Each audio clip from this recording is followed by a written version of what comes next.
They call him the world's greatest formulator. Right? Okay.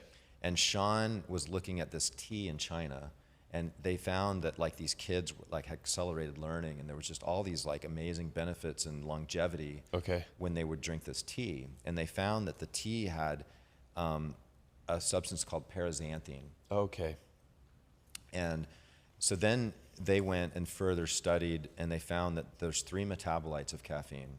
There's theobromine, theophylline, and paraxanthine, right? And when they got rid of the other 2 and they just left the paraxanthine, you would get all of the jazz without the frazz of caffeine. This is kind of what I like to say. Yeah.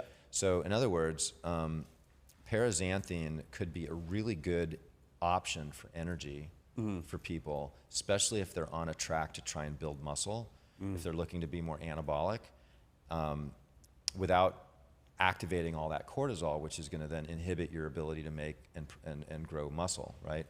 My experience with paraxanthine has been absolutely like a complete game changer. Like it's been, it's the most clear energy that I've ever had in my life, right? And I can sleep. The studies on it show that you can take it even like in the evening. Its act cuts off 3 to 4 hours. They found that when you take it, it enhances learning and neuroplasticity, mostly because it doesn't have that action with the cortisol. So at night, if your cortisol, we didn't kind of get into the blue spot, the fact that cortisol, just like opiates or alcohol or SSRIs inhibit memory consolidation, cortisol also does. Oh. Yeah. So we came out with a product called Satori that has paraxanthine in it. And I've been taking it. I noticed a difference. Yeah. Yeah. Love it. And I heard a whole thing is like, oh, well, you don't really feel paraxanthium if you're addicted to caffeine. But I still have noticed a difference on it.